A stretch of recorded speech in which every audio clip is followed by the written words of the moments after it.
Once again, we're at the Georgia Mountain Fairgrounds. Love Anderson Music Hall. Never has it rocked like it did tonight. Miss Loretta Lynn. Now, I'm going to admit to all my viewers that I have been seeing her in concert since I was 9 months pregnant with Angela. Y'all know Angela's 40, so think about it. For 40 years, I've been traveling to concerts and seeing her. For 30 of those years, I've seen this young man. Let's talk a little bit about your 30 years with Loretta. What has it been like for you? Well, I'll tell you what, I treasure every single minute that I've spent on the road with her.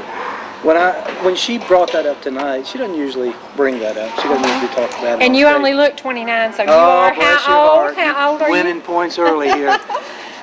You know, she said she is celebrating 50 years. And when she said that, I thought tonight, wow, 30 of those years I've been out here with her. Yeah. And she's been, to be honest with you, not only a good friend and boss, she's kind of been like a second mom to me. And that is a long, long time to work with somebody and to practically live with somebody like as we do on the road. But she's a jewel. There's only one Loretta. And I feel so privileged to have spent all that time with her and look forward to stuff down the road. I can only imagine the day that her music stops because, you know, as a 40-plus year fan, I don't know that I can handle it emotionally when she doesn't tour anymore. Well, we talked about that on the bus the other night. I don't think I can handle it. What is it going to be like? Not good. Not good. Loretta Lynn around. That doesn't kind of... It's hard to think about that. Well, out of the 6 times we've seen her this past 15 months, tonight I think she was the best, on top of her game, funny. She looked rested. Sure. She, to me, was better than ever. Well, let me tell you this. During this 50-year celebration, the last 2 months especially, she's had a media blitz. Everybody has been pulling on her. You know, we want an interview, this. And I think through all of the attention she's been getting, she's kind of giddy. She's like a little kid. And it's all about her. It spurred some energy that I didn't think was still there, to be honest with you. And all of a sudden, she told me the other day, she said, Lee, I want to work more than we've been working. And she said, I don't need to sit at home. What am I going to do at home?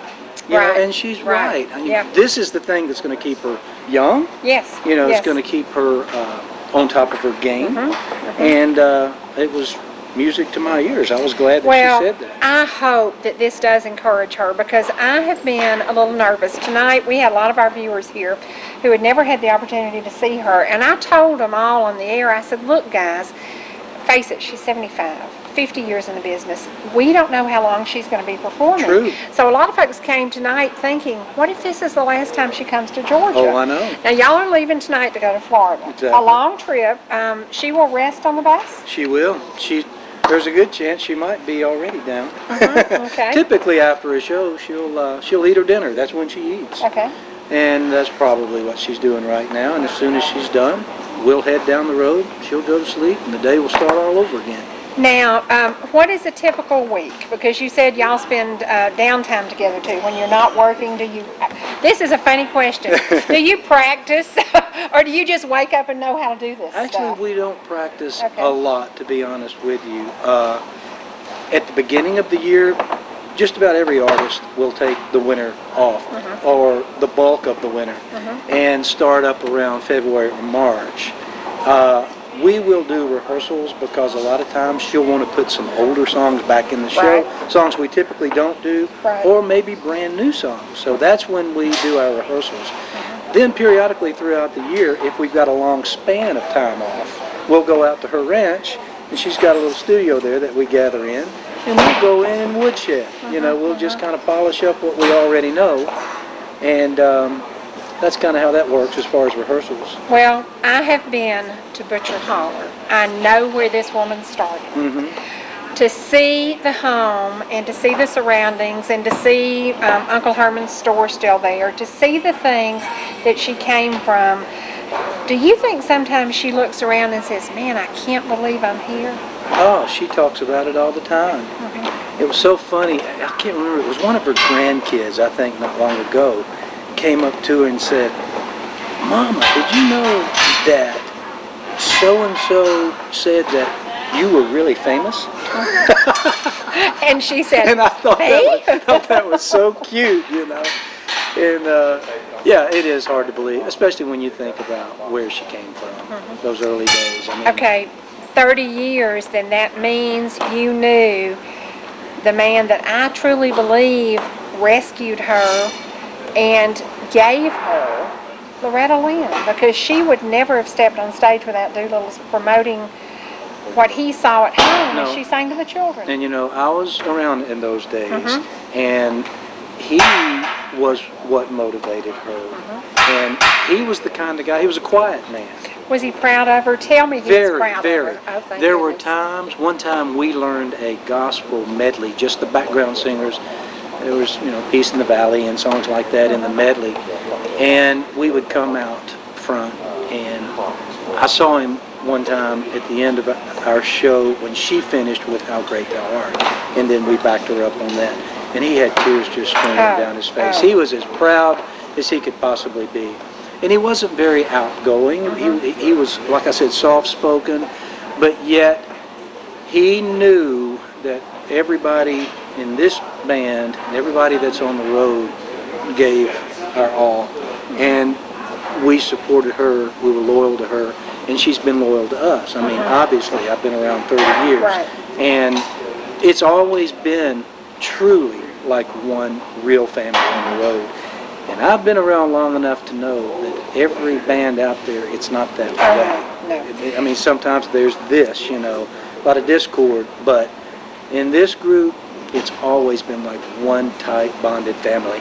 And as many times as I've seen her, my favorite performance, any, out of live, television, whatever, is the one that she sings, Love is the Foundation to Doolittle, later in his life. Yes. And he tears up, she tears up, I cry like a baby. Yep. I mean, Love is the Foundation is my ultimate, all-time, forever Loretta Lynn song. I love that too. Where did that come from? Because many of her songs were written about her life. Was that song written about her life, or did somebody else write it? Somebody else wrote that song. And his last name was Hall. I want to say Rich. I can't recall his first name, but I've met the guy. Very nice man. And I think it's just one of those songs that she put on a record that she really grew to love. It is the best. And it's perfect for her. It is perfect. Absolutely. And to see her sit and sing to Doolittle, man, I mean, it brings cold chills to you. Oh, yeah. Okay, you were there when he went on to be with the Lord. And Loretta went into a quiet time. She did. And a restful, did she ever think about giving it up then? You know, at one time, we all thought that she might stay at home. And I think that she got to a place, because we stopped down for a long time where we didn't go out and tour much at all. I think she got to the point to where she knew unless she got going again, it could just be the death of her. Right. And she did not want that. Right. She didn't want that. So she hopped back in the studio, started brushing up again on stuff that she had done in the past, and was eager to learn new material. And she got the band back together, and she said, I'm going for it. And she said, I want to do it the way I've always done it, because it's the way he would want me to do it. Right. I think he would have been so disappointed to see the love of his life not share what she, you know, it's like who she is. It's who she is. To see the give back tonight from the audience. Because tonight, a little girl was sitting on my lap who's been on my show 3 times. The deal was, she came on the show the first time, and I think she did a Patsy Cline song. And I said, okay, honey, that was really, really good. If you'll learn a Loretta Lynn song, I'll let you come back. Well, her mom called me in 2 weeks and said, Bailey has learned 2 Loretta Lynn songs. I said, okay. To see the audience tonight, a 3-year-old child loves her. Right. A 90-year-old lady loves her. Right. There's nobody that she doesn't reach and communicate with. And tonight, the audience gave her back all that love. They sure did. This was a great audience here tonight. And it's consistent with Loretta. It's like that everywhere that we go. You know, some nights are better than others. You know, that this crowd was especially responsive tonight, and it's always good. Honey, it's because I beat him. I met him at the door and said, if you don't clap and jump up and down, I'm going to whip y'all. So I had this one queued up. Well, you did good. I did good. You sure did. This is a night to celebrate 50 years of Loretta Lynn. To have her here in Georgia, I remember the time she was here and there was no air conditioning. Oh, yeah. Now, I've been to Hurricane Mills, and there is no air conditioning. Right. And those are the most uncomfortable seats in the world. Yes, they and are. I still tell my viewers to go there. Yeah, What is wrong with me? What is wrong with me? Well, it's a summertime thing. I think we do about 4 shows a year there. And it starts Memorial Day. Right. And the last one we wrap up the end of September. And she has a pool there. She has ponds. She has canoeing, horseback riding. And so it is really an outdoor atmosphere anyway. And so I don't think people mind that. There's something special about sitting outside in the hot air. You know? Well, we came up and shot a lot of footage in July, and we showed, my favorite footage, I think, was of the horses in the creek. Because when we brought it back, people saw a whole new level. You don't have to go there just to see a concert. Right. We encouraged people to go and just spend a week. Oh, sure. There's a lot to do there. There's a lot to do. And she has a motocross there, you know, that's real popular. And she has events all during the year at her little amphitheater where we perform with other artists as well. Now, the last time we went, I think I'd been there 3 times before I ever took time to see the museum. Right. Let's talk a little bit about the museum and the history in that museum. Yeah. Well, it's amazing. A lot of times, tonight, for instance, as I was packing up on the bus, there were several people that came up to me that gave me little things to give to Loretta.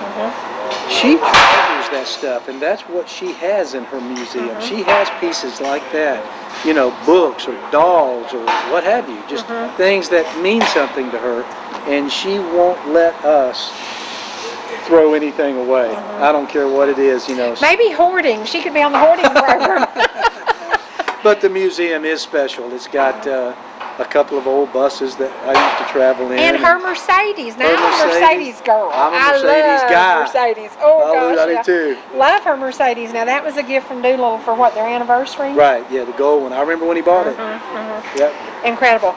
Okay, knowing him and knowing the kind of man he was, I have seen Coal Miner's Daughter probably 85 to 100 times. Wow.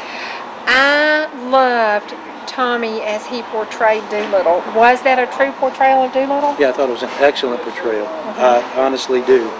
Of course, I didn't know Mooney when he was that young, of course, but that was. And not only that, Sissy. And I had a chance to meet Sissy on 2 or 3 different occasions. Love Sissy. She's my favorite. Love her, love her. Love Betty Sue. Well, love them. I'll tell you a quick story. We were in Richmond, Virginia, the first time I met Sissy. She came out on the bus, and, you know, Loretta introduced her to me and everybody. And she asked Sissy, would you want to come out and sing 3 or 4 songs? So she said, well, sure. And, of course, you know, the band would know what to play and all that kind of stuff. When she came out and sang, and, of course, I had to sing the background parts with her, I swear it was almost like if I wasn't looking, it was just like singing with Loretta. Yes. And it was spooky. Yes. All of her inflections and everything. She traveled with Loretta for about a full year before they shot the film. So she really got to know her little, you know, innuendos, everything about her. And so that was an amazing thing. And like you, I thought the movie was The movie's incredible. Now, Loretta says that she hardly ever watches this movie, and that there are parts of it that are very sad to her. There are parts of it that were really funny. Do you think, knowing her parents, did you ever meet her mom and dad? No. Okay, because I met her daughter Betty Sue, and I met her daughter Sissy. And the one thing they both talked about was their dad, and that their dad